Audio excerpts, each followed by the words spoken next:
of men. The shadow knows.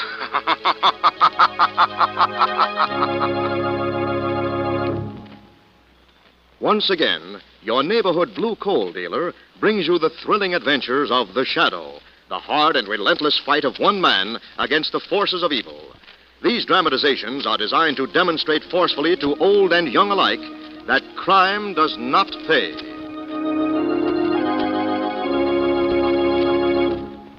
Friends, for several weeks we have repeated to our listeners the forecast of government experts that all home heating fuels will be scarce this winter.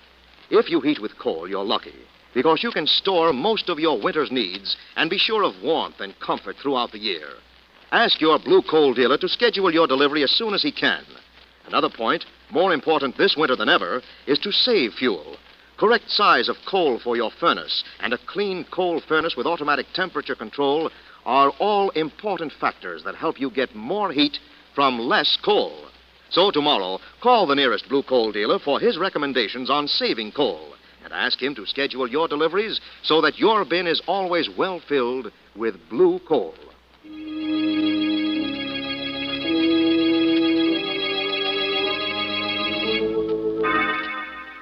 The Shadow, who aids the forces of law and order, is in reality Lamont Cranston, wealthy young man about town. Years ago in the Orient, Cranston learned a strange and mysterious secret, the hypnotic power to cloud men's minds so they cannot see him. Cranston's friend and companion, the lovely Margo Lane, is the only person who knows to whom the voice of the invisible shadow belongs. Today's drama, Doom and the Limping Man.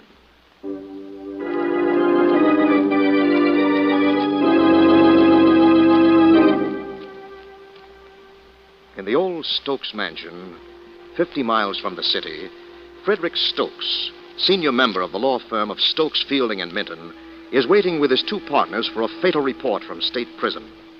Victor Farnell is to be hung for the murder of his uncle, Judge Carter Farnell. The three lawyers, naturally, are interested, since it had been their combined efforts that had sent Farnell to the death house. It is almost midnight, when suddenly the library door bursts open. Miss Fielding. Mr. Stokes, I want to see my husband. Vera, what are you doing here? How did you get into the house? I took one of your keys, John. I have to talk to you. Couldn't have waited until I got home. By that time, he'd be dead. Am I to understand that you've come here about Victor Farnell? Oh, yes. But why, Vera? I want you to stop his execution. Oh, see here, young woman. I'm not appealing to you, Mr. Midden, or you either, Mr. Stokes. You both consider this a brilliant legal victory. But John still has a few human emotions, and he'll never forgive himself for murdering Victor Farnell. Murdering? You know you took that poor, simple-minded man and used every trick in the book to convict him. Victor Farnell killed his uncle. What we did was only our duty. Was it your duty to distort the facts? To confuse the jury? To build a murder conviction out of pure circumstantial evidence? Mrs. Fielding. Oh, John, please call the prison and say you have a reasonable doubt. I can't, Vera. It's out of the question. Ridiculous. Please do it now. While there's still time. I'm afraid you're mistaken, Mrs. Fielding. 12 o'clock. There's no longer still time. What have you done? What have you done? I'll get it. Stokes Mansion? Frederick Stokes, please. Speaking. This is Warden Sanders of State Prison. Yes. Victor Farnell was hung on the stroke of midnight and pronounced dead 30 seconds ago. I see. Thank you, Warden. Well? Farnell is dead. Oh, no. Vera. Oh, it's happened. It's happened. Vera. She's just gone out in the hall. Leave her alone a while, Fielding. She'll come around. Meanwhile, I think the occasion calls for toast. In some of your best brandy, I hope. But of course. Let's see. Shall it be cognac? Cavassier? Who can that be? Get it, Fielding. Hello? I want to speak with a member of the firm of Stokes, Fielding, and Minton. This is John Fielding. You'll do, John Fielding. Who's this? This is Victor Farnell. Victor Farnell. What did you say? He says he's Victor Farnell. It's some kind of a ghastly joke. I'm calling to tell you three and all who belong to you that you've sealed your own doom when you plotted my death.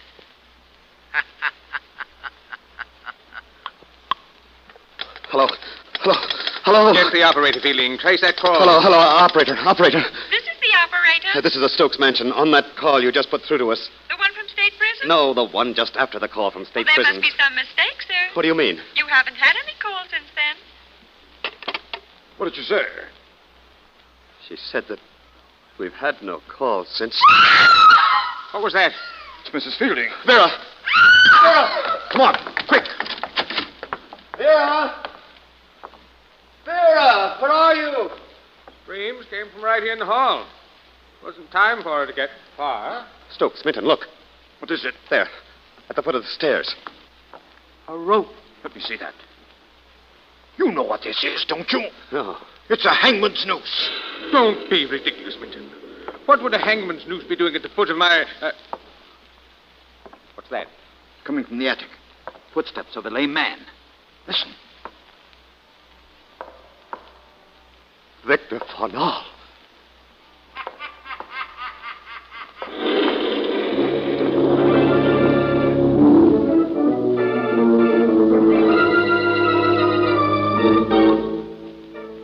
And all that happened last night, Mr. Stokes? Police were here all day and got nowhere, Detective Duffy. They found no trace of Vera Fielding? None. Or of Victor Farnell? Victor Farnell? Of course not. Victor Farnell is dead, Duffy. But you did hear Farnell's voice. No. Well, I thought you We said... heard a voice. Could have been Farnell's. He was hanged at midnight last night at state prison. But see here, Duffy, I've called you in for protection, but not against a ghost. Against who, then, Mr. Stokes? I don't know. Some crank, business enemy. Not an out-and-out maniac. Okay, then. That's a job. By the way, where are Mr. Fielding and Mr. Midden? Fielding should be here any minute. And Midden? At the office. He'll be phoning soon. Good. If I'm responsible for your welfare, I'd like to have the three of you under one roof. Did you hear that? What? Sound like a door opened somewhere. Nonsense. The house is locked up as tight as a drum. Now then, as you were saying that... There is a draft. Door is open somewhere, Mr. Stokes. Where are you going? Have a look around. I'll go with you. Take it easy, Mr. Stokes. I'm being paid to take the chances. Yes? Stokes? Yes. This is Midden. Listen, Fred. Don't you think it'd be wise to pack up your things and get out of that house? Under no circumstances. Just for a few days. I don't intend to allow a non-existent goblin to drive me out of my home for even 1 minute. Besides, Mike Duffy's here now. Mike Duffy? Detective Duffy. You remember, the private operator who always does work for the firm? Oh. You called him in? I thought it best. All right, then. I'll be there in an hour. Pack up my things. Run away like a scared child. Who's that? Duffy, is that you? Is it? What are you doing? Playing a game with me? No. No, I don't believe it. It can't be you. Stop. Stop. No.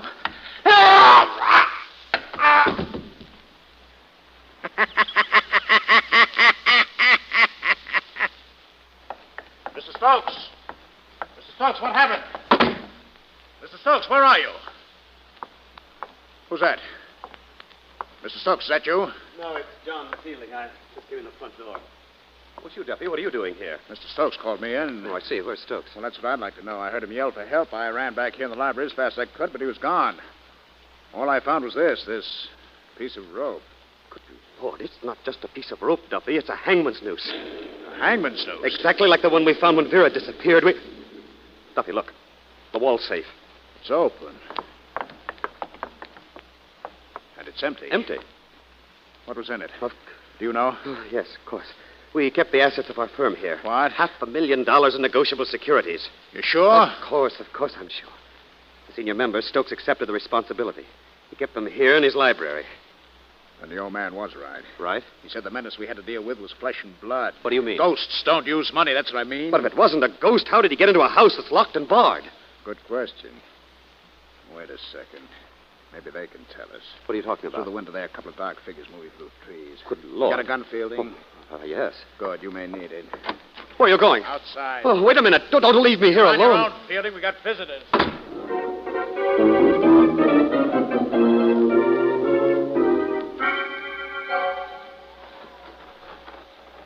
Are you sure you heard a cry for help, Lamont? Positive, Margo. A man's voice is plain as day, and it came from this old mansion here. Not afraid, darling. No, but it's a dangerous business prowling around a strange place in the dark. You bet it is. Oh. Who's there? Put your hands Lamont. Who are you? Don't let that worry you. Point is, who are you? Well, I'm Lamont Cranston. This is Miss Lane. I've taken the cottage just over the rise of the hill. We heard a man call for help and came to see what was wrong. Helpful, huh? Yes, that's it. We hadn't done our good turn for the day. Well, it's never too late, Mr. Cranston.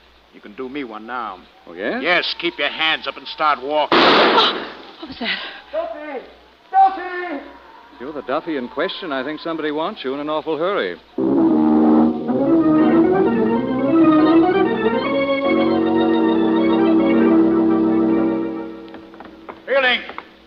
Fielding, what was that charge? I just stepped out of the library door and I saw a figure limping up the attic stairs. When it wouldn't stop, I fired. Did you say limping? Yes.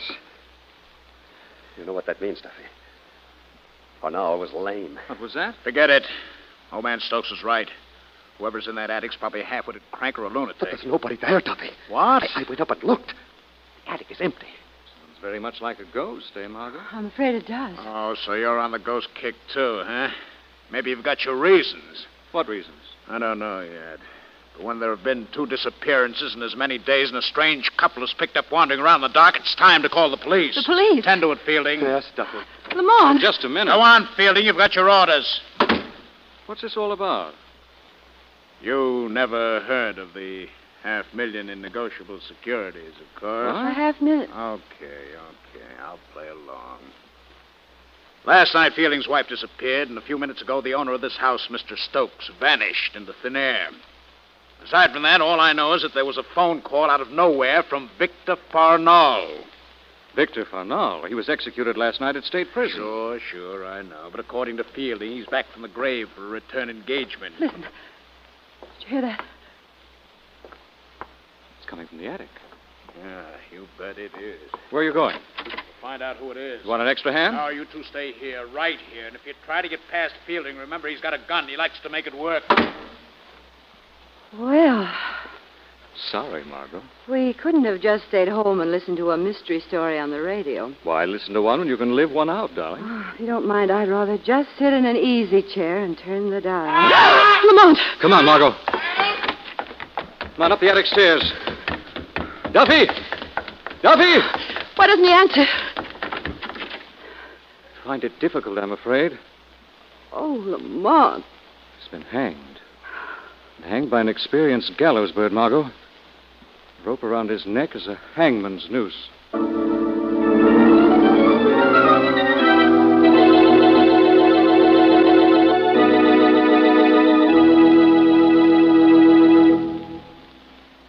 We'll return to the shadow in just a moment.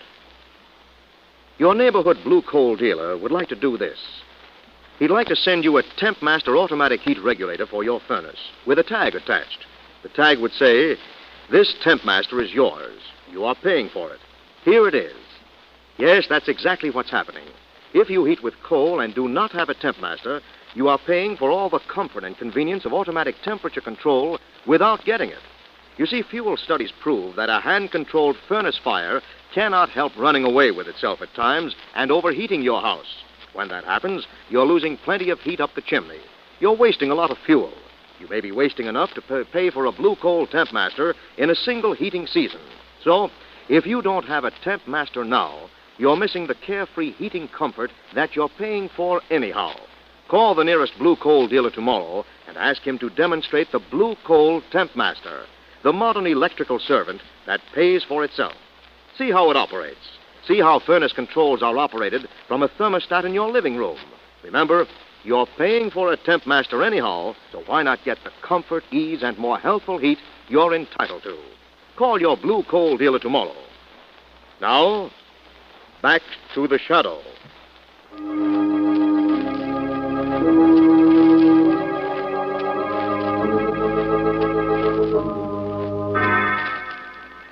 Margo and Lamont are in the home of lawyer Frederick Stokes.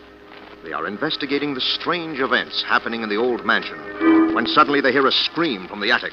Rush up to find Detective Mike Duffy hanged from a rafter. Miss Lane, Mr. Cranston, what's happened here? Seems Mr. Duffy had a slight accident, Fielding. Duffy? We found him hanging from that attic beam in the ceiling. Is he dead? Well, not quite. I think we cut him down just in time. He was unconscious. He'll come out of it. Here, help me get him over on that cart. In just a moment. All right. Careful now. There we are. Did you call the police? I tried. The trunk lines are busy. Better try again. Stick with it till you get Commissioner West at headquarters. I'll do my best. Funny? What'd you say, Margo? I said it was funny. It's the only new-looking thing in this old attic. What is? This filing envelope. There's no dust on it at all. Where'd you find that? Over here in the corner. Let me see it. Is there anything in it, Lamont? It's more than a little, Margo. Oh, what's that? It's a legal document of some sort. Margo. What? Look, this is a murder confession. Murder confession? Yes, signed by Edgar Minton of the firm of Stokes, Fielding, and Minton. Listen to this. In order to prevent his exposing certain illicit practices of my career, I, Edgar Minton, did murder in cold blood the eminent criminal judge Carter Farnell. What? But Victor Farnell was hanged last night for murdering the judge. I know, Margo. Minton's two partners probably helped him frame the poor fellow, but exacted this confession first as a club to hold over Minton's head forever after. Who's that? I'm Edgar Minton. Edgar Minton. What's happened here? Well, it seems we have disappearances, ghosts, stranglings, three-ring circus, Mr. Minton. Where is Stokes? He's become part of the disappearing act. But I talked to him from the office not over an hour ago. Police are on their way, Cranston. Oh, good. Police? You say police, Fielding? Yes, and they can't get here too soon. We've been robbed, Minton. Robbed? Our $500,000 in securities is gone. What are you saying? You come down to the library and see for yourself. You'll excuse me, of course. Fielding and I have some pressing business. Yes, I'm sure you do, Mr. Minton. Lamont, Yes? why didn't you accuse him of the murder of Judge Farnell? I want somebody else to do that job. Who? Old and mutual friend of ours, the Shadow.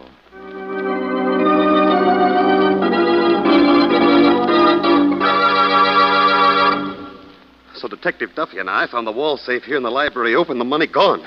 And Vera and Stokes are gone, too. And you and I'll be next, Minton. Get hold of yourself. You and I'll be next, Minton. We should never have done it. Shut up. We should never have sent Victor Farnell to the gallows. I said shut up. Don't rock the boat, Fielding. We're all in this together. You're letting your nerves run away with you. But... Straighten out. Get back up to the attic and tell that Mr. Cranston I want to see him. where is it all going to end, Midden? Whatever it does, Fielding, just remember that you'll end at exactly the same time I do. Stupid young fool. Picks a time like this to get weak in the knees. What was that? Farnell. Is it you, Farnell? Is it true? Are you really in this house? Why do you fear Victor Farnell, Minton? You're the man to fear. You're a murderer. You killed Judge Carter Farnell in cold blood. Who are you? I'm the Shadow. I'm here in this room, but you cannot see me. Where is Vera Fielding?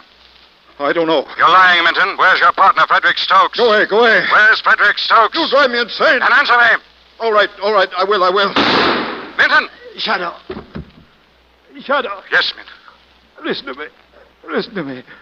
The plan. What is it? The plan. Nobody knows. You get it, Shadow. The plan? Yes. Where is it, Minton? Sir Joshua. Sir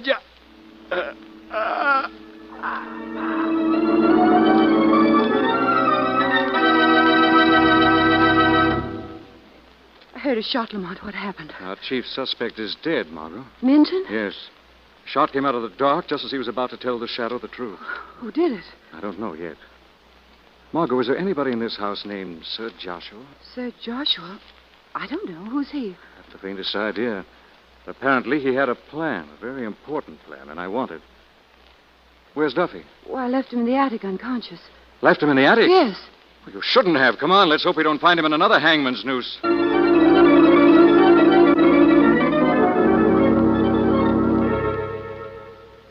Duffy. Duffy.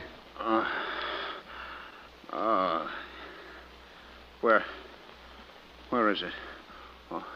Oh, the attic. Easy now, Mr. Duffy. You're okay. You did better than poor Minton. Midden? What about Midden? He's dead. Dead? Yes. Look, Duffy, I need help. Try and think clearly. Did you ever hear of anyone connected with this family named Joshua? Sir Joshua? Joshua? No, never. You're sure? Of course I'm sure.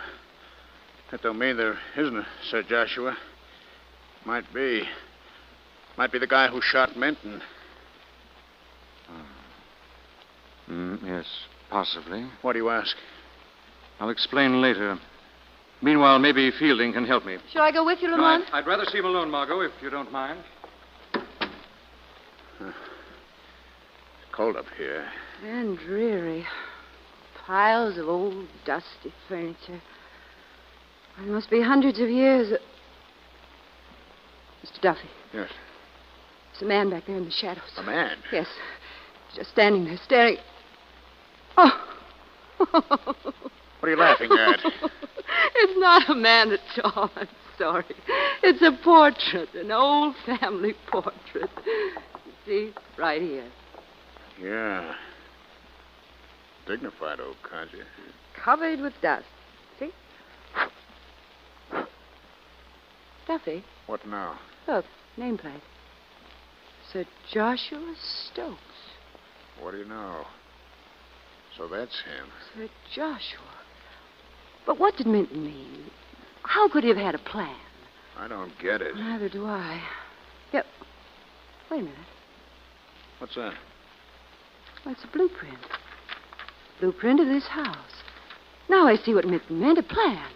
Yeah, sure, a plan. A plan of the house. Let's take a look at it. Look, well, here's the drawing room, the bedrooms. Look, there's another room up here in the attic. What? See, right here. That'll be just behind that beam there to the left. Yeah. Yeah, take a look at this. A door. You never see it. It's built right in the woodwork. Shall we go in? Yeah, after you, lady. Just be careful the door doesn't close. Mr. Duffy. Oh, it's slammed. Try and push it open. Oh. Mr. Duffy, look. Hanging from that beam in the ceiling. Yeah. I see him. They're dead. They're dead. 2 dead bodies. Vera Fielding and Frederick Stokes, to be exact. So this is where they disappeared to. What are you going to do? We're to beat on the door until Mr. Cranston hears me. Oh, no, you're not, Miss Lane. I'm not? No, Miss Lane. Why not? Because you're going to join Vera and Frederick. What? There's a lot at stake for me in this, Miss Lane. You see this envelope? There's $500,000 in securities in here. It's mine by right of seizure. Minton would have gotten it when he hung me in the attic, but you and Mr. Cranston came running too quickly for him. You didn't even have time to find the confession where it'd fallen out of my pocket. Please let me go. I'm afraid I couldn't do that, Miss Lane. Once I'm rid of Fielding, who knows the serial numbers, and of you, who know too much in general, I'll burn the blueprint, close this door, and the Stokes Mansion disappearances will go right on being a mystery forever. No, please. Lamont! Screaming won't do any good. I closed that door when we came in. I'm going to keep it closed until I'm through with you, Miss Lane. You would if you could, Duffy. Who's that? Who opened that door? The shadow did. Who are you? What do you want here? I'm here to accuse you of the murders of Vera Fielding, Frederick Stokes, and Edgar Minton. You're crazy. You'd been a trusted employee of the firm of Stokes, Fielding, and Minton for many years. So when Minton wanted to get back the murder confession he'd been forced to write, he looked around for a helper. He found you were only too willing to make a dishonest dollar. How do you know this? You got greedy, didn't you? After you got your hands on the confession and the $500,000, you decided to keep them for yourself and cut Minton out. That's why Minton tried to hang you in the attic out there. Who told you? How do you know? Farnell's ghost was meant to scare the occupants out of the house so you and Minton could loot it at your leisure. But Stokes refused to run away, so you went through with the hangings as scheduled. But they're over now, all except one. Which one? Yours. The law will see that you hang, Duffy. No, not in a million years. Fielding's still alive. He'll get me off. Why? Because if he doesn't, I can prove he was an accomplice to the courtroom murder of Victor Farnell. I won't allow him to clear you, Duffy. Then I'll blast him wide open in court. I don't think you will. Mr. Fielding! No! That'll do for you, you hired hangman. Yeah, for me. And for you too, Fielding. Fielding, look out. No!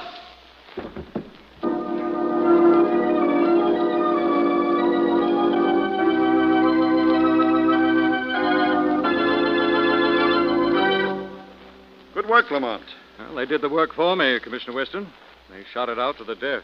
What I don't see is how you knew to follow us to this room, Lamont. Well, I knew Duffy was the killer before I left you alone with him in the attic. When Duffy said that maybe Sir Joshua had shot Minton, I knew he was only pretending he'd been unconscious. The others had been hanged.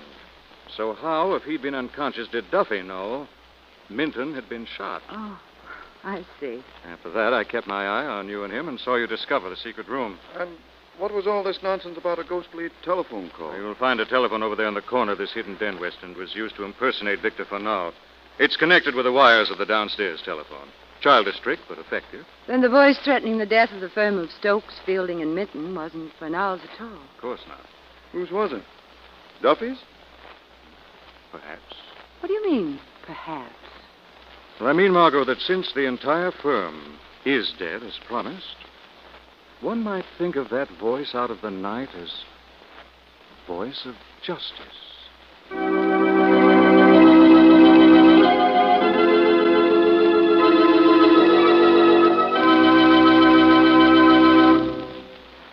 And now, let me present Blue Coal's distinguished heating authority, John Barclay. Thank you, Andre Baruch, and good evening, friends. As the old saying goes, well begun is half done. If you emphasize fuel saving in your home now, as the cold weather is just beginning, you'll start fuel-saving habits that will last all winter. Tell your family to always close off rooms that are not used. Ask the children to be sure to close doors behind them when they come in or out of the house. And, of course, now is the time to install a Tempmaster automatic heat regulator.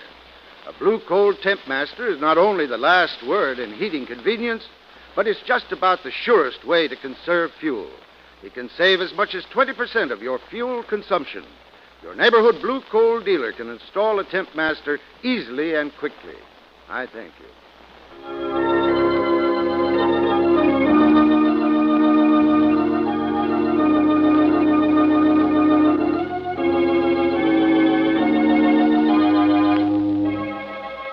This story is copyrighted by Street and Smith Publications, Incorporated.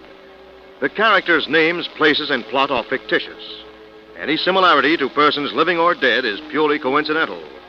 Again next week, The Shadow will demonstrate that The weed of crime bears bitter fruit. Crime does not pay. The shadow knows.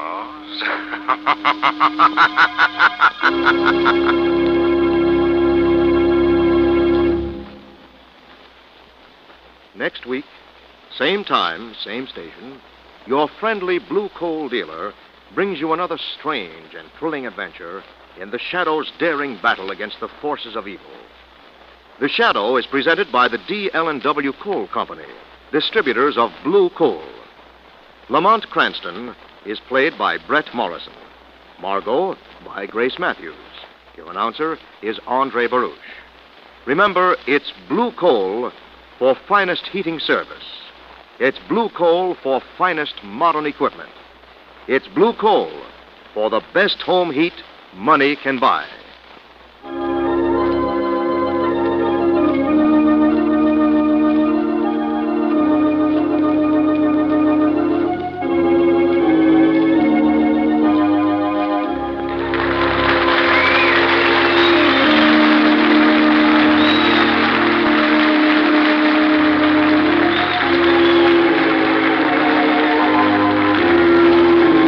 This is the Mutual Broadcasting System.